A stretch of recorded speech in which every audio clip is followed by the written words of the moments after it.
बिहार के सभी विशिष्ट शिक्षक और नियोजित से जो भी विद्यालय अध्यापक यानी बीपीएससी शिक्षक बने हैं, साथ ही नियोजित से जो विशिष्ट बने हैं, उन सभी शिक्षकों को 12 जनवरी के डेट में एक तरह से समझिए कि प्रमोशन का जो लेटर था, वो प्रमोशन का लेटर जो है विभाग के द्वारा इशू कर दिया गया है।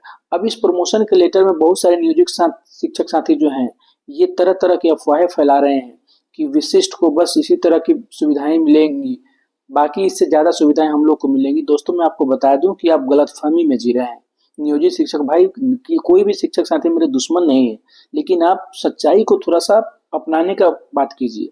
देखिए, सक्षमता आपका एक विकल्प है, लेकिन ये मैं नहीं बोल रहा आप सक्षमता 5 दीजिए। मुझे किसी भी तरह का कहीं से कोई प्रेशर नहीं या कोई आपको लुभाने की बातें नहीं है, और मेरी बातों से आप लुभ जाइएगा, ऐसा कोई बात भी नहीं। मेरी पूरी बातों को समझिए। राजकर्मी बनने से आपका फ्यूचर और आपका हर तरह का जो पद है वो सिक्योर्ड, सुरक्षित और बेनिफिट वाला ही है। बट मुझे इसको आपको समझाने की जरूरत नहीं है, आप अपने विवेक से काम लें। अभी जो ये लेटर देख रहे हैं, तो इसमें सीधे तौर पे बोल दिया गया था कि पदोन्नति या कालबद्ध प्रोन्नति या प्रमोशन की जो भी बातें की गई थी, वो अभी कंसीडर किनको किया गया है, तो वो कंसीडर किया गया है सिर्फ और सिर्फ विशिष्ट शिक्षक जो कि नियोजित से विशिष्ट बने हैं, और बीपीएससी शिक्षक जो कि नियोजित से बीपीएससी शिक्षक बने हैं। अब इस आधार पे देखिए कि पेपर में भी खबरें छपी हैं, क्या लिखा हुआ है आप खुद पढ़िए। विशिष्ट शिक्षकों को सेवा निरंतरता का लाभ मिलेगा, नियोजित को तो कहीं नहीं लिखा है, क्योंकि राज्यकर्मी जब तक आप नहीं बनिएगा तब तक आप कितना भी कोर्ट केस कर लीजिए, कितना भी आप शिक्षा विभाग का दौरा कर लीजिए, कुछ फायदा नहीं होने वाला है। यहाँ देखिएगा, शिक्षा विभाग के सचिव ने जारी किया आदेश, नियोजन इकाइयों की सेवा काल की होगी गणना। नियोजन इकाई यानी जो आप नियोजित शिक्षक के रूप में जिस नियोजन इकाई में आप कार्यरत थे, उस सेवा काल का भी गणना होगा। लेकिन कब से गणना होगा ये भी मैंने बता दिया है। तो आपके प्रशिक्षण काल से, जिस दिन से आप प्रशिक्षित हो गए थे, उस प्रशिक्षण काल से अगर आपने एक निर्धारित जो सेवा अवधि था जिसमें प्रमोशन के लिए आप पात्र बनते हैं, जब वो आप पूरा कर लेते हैं, तब जाके आपको प्रोन्नति का लाभ मिलता है। और इसका सीधा सीधा पहला लाभ मिलता हुआ किनको दिख रहा है? विशिष्ट शिक्षकों को सेवा निरंतरता का लाभ मिलता हुआ आसानी से दिख रहा है। अब ये एक कटिंग नहीं, यहाँ देखिएगा फिर से यहाँ पे क्या दिया गया, तो अध्यापकों और विशिष्ट शिक्षकों की प्रोन्नति में नियोजन इकाइयों की सेवा काल की होगी गणना। अब इस कौन से नियोजन इकाई का सेवा काल? प्रशिक्षण सेवा काल। जिस दिन से आप प्रशिक्षित हो गए थे उस दिन के बाद से आपके सेवा काल की गणना होगा। और अध्यापकों मतलब विद्यालय अध्यापक यानी बीपीएससी शिक्षक। कौन से बीपीएससी शिक्षक? तो जो नियोजित से टीआरई के एग्जाम देके बीपीएससी शिक्षक बने हैं उनके लिए है। ठीक है, यहाँ डिटेल इसका देख सकते हैं आप कि राज्य में सरकारी स्कूलों में विद्यालय अध्यापकों एवं विशिष्ट शिक्षकों की प्रोन्नति में उनके द्वारा नियोजित शिक्षक के रूप में किए गए कार्यावधि की गणना होगी। नियोजित शिक्षक के रूप में किए गए कार्यावधि की गणना होगी किनके लिए? विद्यालय अध्यापक और विशिष्ट शिक्षक, ये दोनों के लिए, क्योंकि ये दोनों राजकर्मी बन चुके हैं।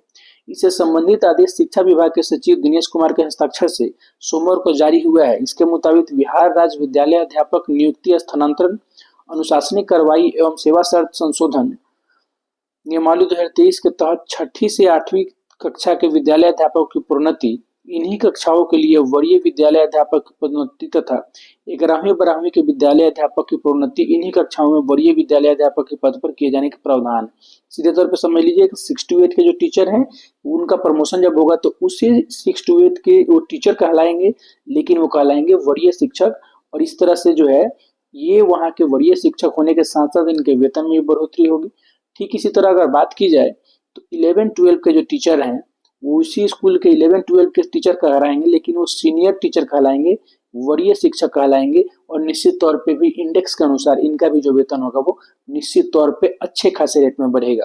तो 6 to 8 के टीचर उसी में स्कूल में रहेंगे, 11-12 के टीचर भी उसी स्कूल में रहेंगे, उसी क्लास में रहेंगे, लेकिन उनका पद बदल के अब वरीय 6 to 8 के टीचर कहलाएंगे और 11-12 के टीचर जो है पद बदल के वरीय 11-12 के टीचर कहलाएंगे। वेतन बढ़ जाएगा, उनका पद बढ़ जाएगा, क्लास वही रहेगा। यहाँ तो कोई दिक्कत नहीं। चलिए नेक्स्ट कटिंग देखिएगा यहाँ पे, तो पदोन्नति, माफ कीजिएगा, प्रोन्नति में नियोजन इकाइयों की सेवा काल की गणना होगा। अब देखिए मैं बार बार नियोजन इकाई की सेवा काल की गणना की बात क्यों कर रहा हूँ, तो ये आपका नियोजित शिक्षक रहने के जो फायदे मिल रहे हैं वो पूर्व की सेवा को मिल रहे हैं। अभी से आप नियोजित रहेंगे तो आपकी सेवा काल की गणना की कोई वैल्यू ही नहीं है। आपको आप जो है अब निश्चित तौर पे समझिए कि आपको राजकर्मी बनना पड़ेगा। पुराने ख्याली पुलाव पकाना छोड़ दीजिए कि इतना दिन से हम काम किए हैं, सरकार ऐसे ही कुछ कर देगी, ऐसे ही कुछ कर देगी। मेरा अपना ये मोटिव है, मेरा अपना ये सोच है। मैं आपको सच्चाई से रूबरू करना चाह रहा हूँ। आप जिस संघ में जुड़े हैं वो हमसे ज़्यादा जानकारी रखते होंगे, ये बात सही है। लेकिन आप खुद सोचिए कि अगर इस तरह के बेनिफिट आपको मिल रहे हैं बीइंग राजकर्मी रहने के साथ ही, तो आप नियोजित रह के कौन से बड़ा तीर मार ले रहे हैं। उल्टा जो है सोसाइटी में एक अलग सा इमेज बना है कि झोला छाप मास्टर है, पुरनका मास्टर है ही, पढ़ाता नहीं है। देखिए शब्द कड़वे हो सकती है, लेकिन ये सोसाइटी की बातों को थोड़ा झेलना पड़ता है। उस तमगे को, उस टैग को हटा दीजिए। एक एग्जाम पास करके उनके आप जुबान पे थप्पड़ लगा सकते हैं वैसे लोगों के जुबान पे जो इस तरह के बकवास की बातें करते हैं। मैं ही नहीं बोल रहा हूँ सारे नियोजित शिक्षक साथी जो हैं वो वैसे ही हैं, लेकिन 90% जो नियोजित शिक्षक हैं वो वैसे हैं। तो उस 90% में से अगर कुछ लोग भी आके एग्जाम देकर के राजकर्मी बन के इस तरह के लाभ को ले लेते हैं, तो ये कड़ा तमाचा होगा वैसे लोगों के जुबान पे जो बिना सच्चाई जाने कुछ भी बोल देते हैं। चलिए आगे देखिए, यहाँ भी देखिए, विशिष्ट शिक्षकों की प्रोन्नति में सेवा निरंतरता का लाभ मिलेगा। शिक्षा विभाग के सचिव ने जारी किया आदेश। प्रोन्नति में नियोजन इकाइयों की सेवा काल की होगी गणना, और कब से गणना होगी मैंने बता दिया पहले ही, प्रशिक्षण काल से, जब आपने प्रशिक्षण ले लिया था उस समय के बाद से जो है वो आपका गणना होगा।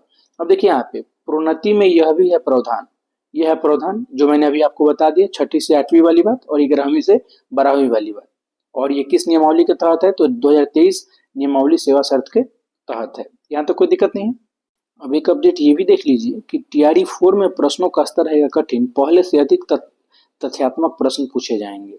टीआरई 4 का एग्जाम इस बार इतना इजी नहीं होगा। एक तो क्वेश्चन लेवल जो होगा वो हाई होगा, दूसरा सीटों की संख्या जो है वो कम है, तीसरा जो है वो बिहार में जो है वो बिहार के जो कैंडिडेट्स हैं उनके लिए रिजर्वेशन भी लग चुका है। तो अदर स्टेट से जो लोग आएंगे तो जनरल की सीट पे जब फाइट करेंगे तो कट ऑफ बढ़ने के चांसेस बहुत ज़्यादा है। सीटें कम है, क्वेश्चन का लेवल हाई है, कंपटीशन टफ है। तो टीआरई 4 के जितने भी शिक्षक साथी तैयारी कर रहे हैं, जी जान लगा के अच्छे तैयारी करिए।